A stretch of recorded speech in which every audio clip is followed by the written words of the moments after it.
I couldn't resist this little cathode ray tube. No idea where it's from, there's absolutely no markings on it at all. What was rather interesting, right away you could see this is the electron gun, which is identical to black and white televisions of probably the 1970s.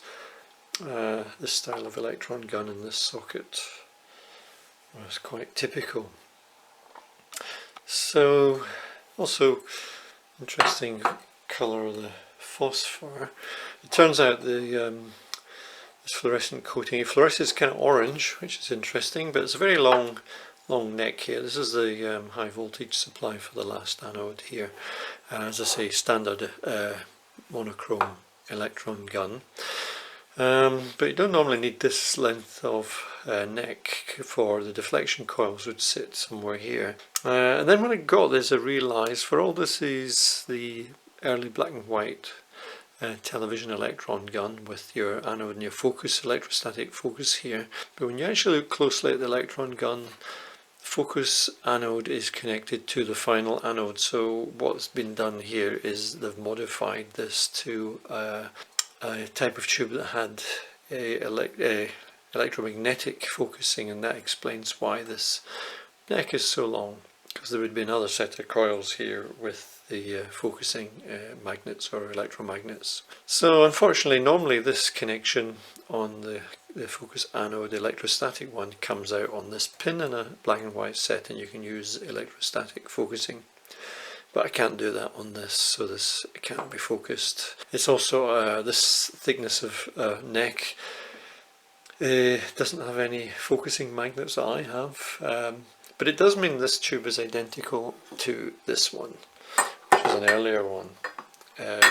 Notice this one's electron gun already has only the final anode, so there's no focusing electrode on that, so it allows for the focusing on the outside of it here. So it's the same colour of phosphor, it's also an orange phosphor on this one. So this, as far as I know, is related to radar. So I guess both CRTs, although the sizes are different, are related to radar. But very interesting little tube. So what I reckon's happened here, this is a replacement for an older version, and the common practice was not to produce the older electron guns, but to modify the current ones to do away with the electrostatic focus. Okay, I've connected this up. The heater is actually on, and it turns out that heater is a 6.3 volt, which is what I'd expect for a sort of CRT style electron gun. And I can apply a high voltage onto the anode, have to bias the grids in first anode, which I've done just with 12 volts at the moment, and applying a high voltage onto the final anode. There we go, gives us quite a nice bright orange spot there. Cannot focus that because the basically the focus anode is common to the accelerating anode. I can deflect it using a little magnet. And you can see the persistence is just normal persistence, not a long persistence on this screen at all. So the voltage I've applied just now is about 8.4 kV. So it looks to me as though about 10 kV is where it wants to be for this size of CRT. Bring up the out of focus dot again. Being out of focus, that effectively is an image of the cathode surface, and you can see that has a very uniform emission on it. So this is quite a new CRT. So this CRT's got very similar operating conditions.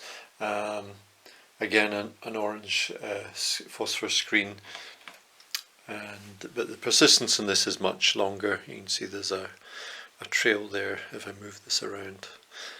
So long persistence phosphor.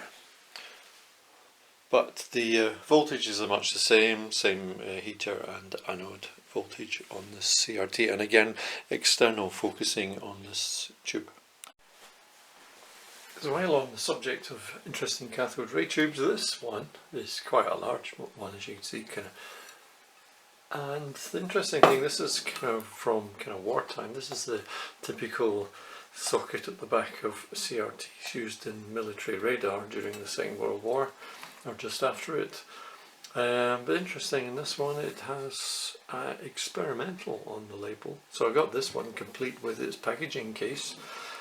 Now all I can figure out, there was plenty of this type of CRT around from radar systems at the time. So what makes this one different?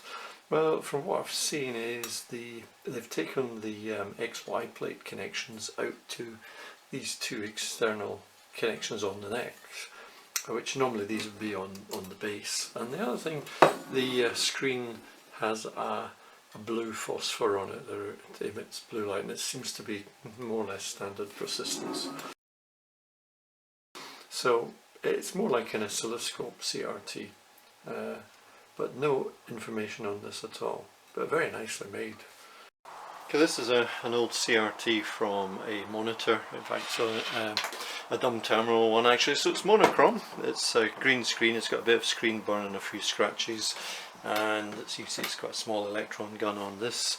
We're going to try and see what current this will take through this electron gun on the cathode.